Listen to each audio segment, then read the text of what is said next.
Hi everyone. So, I've noticed that a lot of people I interact with online, Hindus and non-Hindus alike, have misconceptions about the Manusmriti.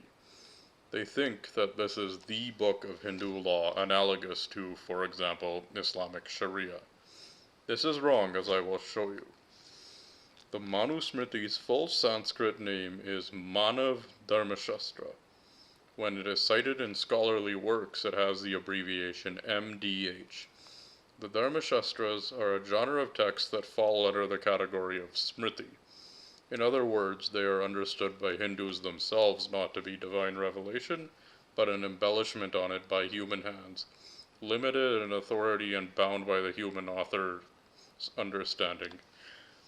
They come nearly 2,000 years after the Vedas, and while scholars aren't sure of the exact dates, they have a rough estimate, and it certainly seems possible that some of them may have been used concurrently by different Hindu kingdoms.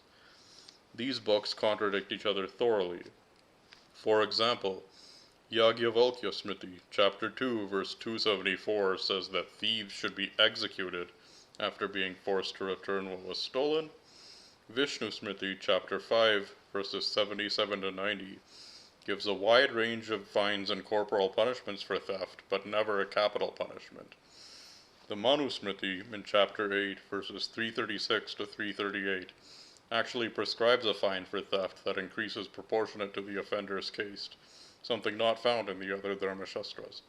So does this sound like a series of law books revealed by a god? Guess what? Hindus don't think so either. But we could take the even if route. Let's assume that these books are supposed to be considered non-negotiable divine commands. They aren't, but we're just assuming this for argument's sake.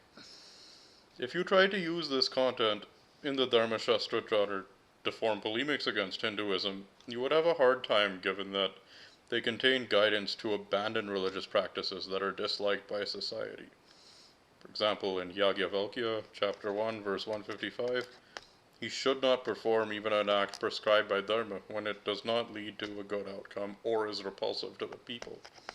Manusmriti chapter 4 verse 176 says, he should abandon even activities sanctioned by law when they will result in future unhappiness or are repugnant to the world. This means that any religious teaching that a polemicist might want to cite to attack Hinduism is automatically abrogated according to the Dharmashastras. To be clear though, if we applied this principle to the Dharmashastras themselves, we would have to throw out a great deal of what they have to say about marriage, about women, and about caste. So I don't think the Dharmashastras are at all relevant today. But fortunately, the Dharmashastras are not authoritative Hindu texts, so any problematic teaching or ruling in them is not a problem for Hinduism.